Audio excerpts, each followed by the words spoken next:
Hello my dear loves, welcome back to my YouTube channel. ಇವತ್ತು community posting day 3. ಬೆಳಿಗ್ಗೆ ಎದ್ದಂಗೆ ಲೇಟಾಗಿದ್ದು ಅಂದ್ಬಿಟ್ಟು auto ಮಾಡ್ಕೊಂಡು ಹೋದು ನಾನು ಶಿಲ್ಪ. ಹಾಗೆಯೇ ಅಲ್ಲಿ ಹ್ಯಾಂಡ್ ವಾಶ್ ಟೆಕ್ನಿಕ್ ಹೇಳ್ಕೊಡೋಕ್ಕೆ ನಾವು ಡ್ಯಾನ್ಸ್ ಕಲಿತಾ ಇದ್ದು. ಸಣ್ಣ ಮಕ್ಕಳು ಇರ್ತಾರೆ ಅಲ್ವಾ, ಸೊ ಅವ್ರಿಗೆ ಎಂಟರ್ಟೈನ್ಮೆಂಟ್ ಆಗಿಯೂ ಇರಬೇಕು, ಸೊ ಅವರಿಗೆ ಖುಷಿನೂ ಆಗಬೇಕು, ಅರ್ಥನೂ ಆಗಬೇಕು ಅಂದ್ಬಿಟ್ಟು ಸಾಂಗ್ ಕಲಿತಾ ಇದ್ದು. ಆಮೇಲೆ ಸ್ವಲ್ಪ ಹೊತ್ತು ಪಾರ್ಕಲ್ಲೇ ವೆಯ್ಟ್ ಮಾಡಿದು.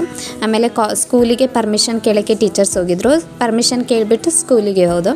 ಸ್ಕೂಲಲ್ಲಿ ಹೋಗಿಬಿಟ್ಟು ನಾವು ಅವರಿಗೆ ಸ್ಟೂಡೆಂಟ್ಸಿಗೆ ಏನೆಲ್ಲ ಎಜುಕೇಷನ್ ಕೊಡಬೇಕು ಅದೆಲ್ಲ ಎಜುಕೇಷನ್ ಕೊಟ್ಟು, ಹಾಗೆಯೇ ಅವ್ರದ್ದು ಫಿಸಿಕಲ್ ಎಕ್ಸಾಮಿನೇಷನ್ ಮಾಡಿದ್ರು. ಯಾರಿಗೆ ಏನೇನು ಪ್ರಾಬ್ಲಮ್ ಇದೆ, ಕಿವಿ, ಐ, ಟಂಗ್, ಮತ್ತು ಅವ್ರದ್ದು ಮಾಲ್ ನ್ಯೂಟ್ರಿಷನ್ ಇದ್ದಾರೆ ಅಂತ ಎಲ್ಲ ಚೆಕ್ ಮಾಡಿದ್ರು. ಅದಾದಮೇಲೆ ನಮಗೆ ಸ್ಕಿಟ್ ಇತ್ತು, ಸ್ಕಿಟ್ಟಿಗೆ ರೆಡಿ ಆಗ್ತಾ ಕೂತು.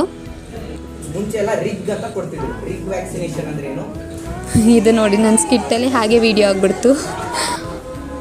ಆಮೇಲೆ ಎಲ್ಲರಿಗೂ ಟಾಟಾ ಹೇಳಿ ಬಂದು ಸಂಜೆ ನಾಳೆದು ಡ್ರಾಮಕ್ಕೆ ಪ್ರಾಕ್ಟೀಸ್ ಮಾಡ್ತಾಯಿದ್ದೋ. ಟಾಟಾ, ಲವ್ ಯು ಆಲ್.